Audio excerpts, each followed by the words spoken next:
Olá pessoal, aqui é a professora Bia. A videoaula de hoje vai ser um pouquinho diferente.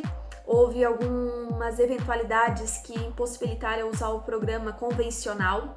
Então eu vou estar fazendo dessa forma, espero que dê certo, né? Que dê tudo certinho. E quem sabe a gente possa continuar fazendo dessa forma também, né? Então, na aula de hoje nós vamos discutir um pouquinho sobre as bactérias e a saúde humana. Lembrando que as bactérias, elas são seres unicelulares que fazem parte do reino Monera e pertencem ao grupo das eubactérias, ok? Então, a respeito das bactérias, algo que a gente tem que ter bastante em mente, bastante compreensão, é que a maioria das bactérias que existem hoje no nosso planeta são de vida livre. E poucas bactérias que existem, elas são realmente perigosas para a saúde dos seres vivos. Cerca de apenas 10% de todas as bactérias existentes no nosso planeta é que podem causar algumas doenças. Então, na aula de hoje nós vamos evidenciar algumas bactérias, algumas espécies de bactérias que causam doenças no ser humano, ok? Então nós vamos focar um pouquinho nas bactérias que fazem parte do grupo de bactérias patogênicas ou patógenas, que são as bactérias que causam doenças nos seres vivos, ok? Então, a começar aqui sobre as bactérias, vamos falar um pouquinho de uma patologia bastante convencional, bastante conhecida e talvez não tão temida, que seria a cárie dentária. Então, a cárie dentária nada mais do que uma patologia que é causada por bactérias que proliferam na nossa boca. Então, como é que acontece? Essas bactérias que estão presentes na nossa boca, elas vão se alimentar dos restos de alimentos que nós ingerimos e elas vão começar a produzir reações químicas que mantêm elas vivas, E o resultado dessas reações químicas, o resultado dos excretas dessas bactérias durante essas reações químicas que produzem energia para elas se manterem vivas, é que vai causar a cárie dentária. Então, elas liberam substâncias nocivas, substâncias ácidas que vão corroendo o esmalte do dente e, consequentemente, destruindo a sua estrutura. Então, essa é a cárie dentária, essa é a causa da cárie. A cárie em si, ela não é as bactérias, ela é o resultado das reações químicas que ocorrem ali nelas, ali na nossa boca. Então, o que é fundamental para preservar os dentes e que a gente não ocorra cárie, digamos assim? Então, a higiene bucal.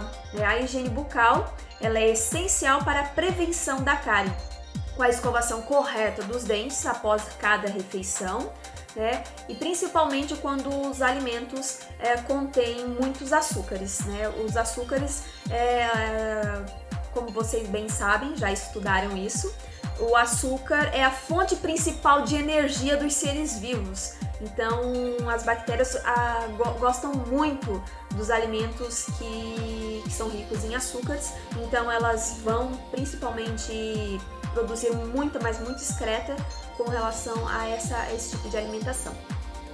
E se você já tem a cárie, o que deve fazer?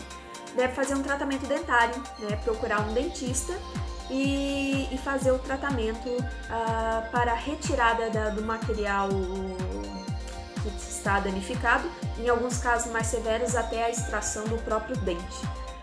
Mas geralmente, quando está nos seus estados iniciais, a cárie ela consegue ser tratada de forma que você não perca o dente. Bom, vamos falar agora da disenteria. Sobre a disenteria é importante ressaltar que nem toda a disenteria ela é causada por bactérias. Existe a disenteria que é causada por ameba, pela doença amebíase.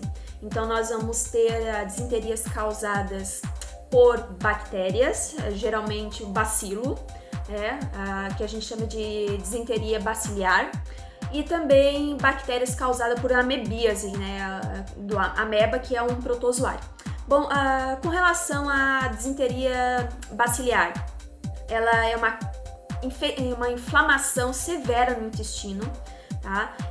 Ela causa cólicas e diarreias muito intensas. As diarreias elas chegam a ter uma aparência liquefeita e pode apresentar sangue, dependendo da gravidade da doença, né? E por serem muito liquefeitas, ela pode causar desidratação de uma forma muito rápida. Então é possível que a pessoa possa vir a óbito por desidratação severa. E a respeito da transmissão, a transmissão ela é feita através da água e de alimentos contaminados. Então o processo de prevenção da disenteria nada mais é do que preservar os hábitos de higiene, tanto na questão do consumo de água, fervendo a água antes de consumi-la, e também lavar muito bem as frutas, verduras e legumes, ok? Bom, como vocês podem ver, mudou o formatinho aqui da captura de tela. Eu acho que eu consegui resgatar meu programa. Vamos ver se a gente consegue chegar até o final do vídeo. Bom, pessoal, com relação à meningite. A meningite, ela é uma inflamação nas meninges. O que são as meninges? É essa membranazinha aqui que reveste a parte central do sistema nervoso, fica em volta do cérebro. Aqui vocês estão vendo é uma imagenzinha bem inflamada, até aqui a membrana. E aqui é a membrana, E aqui a inflamação causada na membrana, que deixa essa parte exposta. Sobre a meningite é importante destacar que não é só causada por bactérias, também existe a meningite viral e a meningite causada por amebas. Mas nós vamos falar aqui, sobre a meningite bacteriana, que acaba sendo bem mais frequente do que a viral e a amebiana. E essa meningite, ela é tratada com antibióticos. Então, se ela for identificada cedo, já lá nos primeiros sintomas, é possível tratá-la, sem causar grandes danos ao sistema nervoso. Quanto mais demorado o tratamento, mais sequelas pode ocasionar a meningite. Inclusive, até a morte do indivíduo, Ela é uma doença bastante grave e que deve ser tratada com bastante atenção. Então, a principal bactéria que causa a meningite bacteriana, é o meningococo, que reúne grupos de 2 indivíduos, ou seja, são diplococos. Então, são bactérias, Tá aqui o exemplo da fotinho. São bactérias que andam aos pares, são diplococos. Então, quais são os sintomas da meningite de forma geral? Febre alta, vômitos em alguns casos, dor de cabeça forte, confusão mental, a pessoa ela fica desorientada, ela perde a noção do que é real, do que não é, cansaço ao extremo e falta de apetite. Lembrando que nem sempre todos esses sintomas estarão presentes, isso depende muito do organismo de cada pessoa. Então, pessoal, com relação ao contágio, como é que se pega a meningite? A meningite ela pode ser causada por outras inflamações do nosso corpo, uma simples inflamação de uma espinha espremida pode mandar as bactérias para a corrente sanguínea e atingir o sistema nervoso. Então, muito cuidado com isso. Gripes fortes, infecções de ouvidos também podem passar a bactéria para a corrente sanguínea e chegar no sistema nervoso. Mas também, e nesse caso, a meningite ela não é contagiosa. Quando que ela é contagiosa? Quando ela é transmitida pelo ar, ou então também por pratos e talheres contaminados pelo doente que não são esterilizados adequadamente. Então, a melhor proteção com relação à meningite ainda é a vacinação. Então, existem vacinas para a prevenção dessa doença E é claro que o isolamento do paciente infectado. Se você entrar em contato com o paciente que está com meningite, né, é importante que vocês tenham os equipamentos de segurança adequados, porque pode também passar pelo ar ou por gotículas de saliva ali, dividindo o material, como pratos e talheres. Seguimos então para a próxima doença. Vamos falar sobre a hanseníase. Hanseníase é a famosa lepra, que já foi um verdadeiro flagelo para a humanidade, né? Essa doença já causou muitas mortes no passado, a ponto de as pessoas que sofriam de lepra sofrerem preconceitos e até serem expulsas da cidade para viverem em uma vila só de pessoas com lepra, devido ao contágio dessa doença. Mas ainda bem, que hoje, atualmente, a doença ela é controlada com a possibilidade de cura, desde que o tratamento, que é feito também por antibióticos, seja orientado pelo médico. Então hoje o tratamento da hanseníase ou lepra, ela é relativamente simples, digamos assim, com a aplicação de antibióticos. Então, essa doença, pessoal, ela afeta principalmente a pele e o sistema nervoso, provocando perda de sensibilidade e deformações. Ou seja, as feridas causadas pela lepra, elas são indolores. Como afeta a parte do sistema nervoso, essas feridas, além de corroer toda a pele e necrosando tudo, elas acabam não mandando a mensagem para o sistema nervoso de que essas feridas estão ocorrendo. Elas são indolores. Então, se vocês tiverem algumas manchas na pele, algumas feridas que não causam dor e também nem sensibilidade, você nem chega a sentir o toque, é importante você ir ao médico, porque você pode estar com hanseníase, O contágio, é diretamente pelo contato de pessoa para pessoa doente. Então, só o contato direto com o doente é capaz de transmitir a lepra, a hanseníase. E o agente causador, é uma bactéria do tipo bacilo, ok? Tuberculose, pessoal. A tuberculose, ela é uma doença que ataca principalmente os pulmões, É comum a gente ver em filmes pessoas que sofrem de tuberculose tendo tosses muito fortes a ponto de espirrar sangue. Isso porque as bactérias que causam a tuberculose, elas vão atingir principalmente ali os alvéolos pulmonares, que são responsáveis pelas trocas gasosas, o que dificulta bastante a respiração dessa pessoa. E se os alvéolos forem completamente destruídos, essa pessoa ela não vai ser capaz de transmitir o gás oxigênio para as demais partes do corpo, e a pessoa fica sem produzir energia e eventualmente pode levar à morte. Então, a tuberculose é outra doença que acometeu bastante a humanidade, principalmente lá por volta de 1882, onde a tuberculose era responsável de pelo menos 15% das mortes da Europa.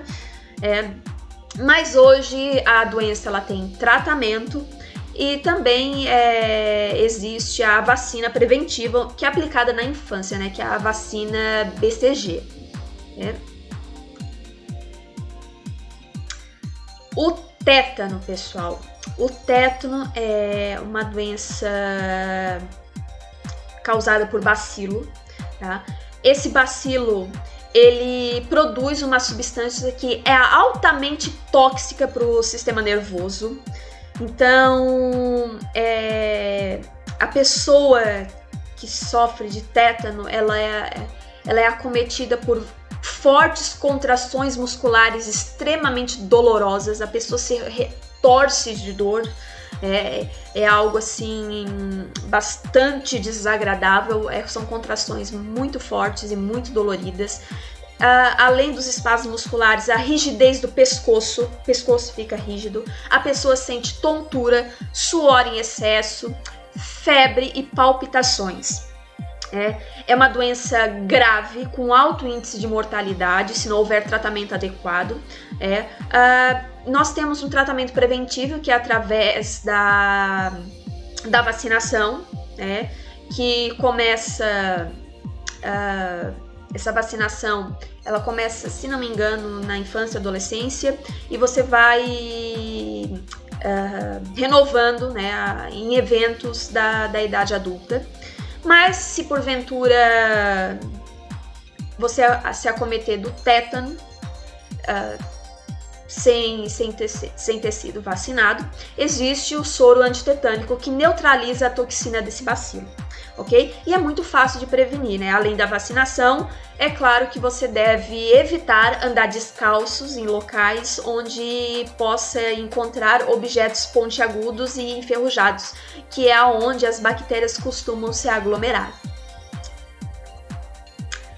Cólera.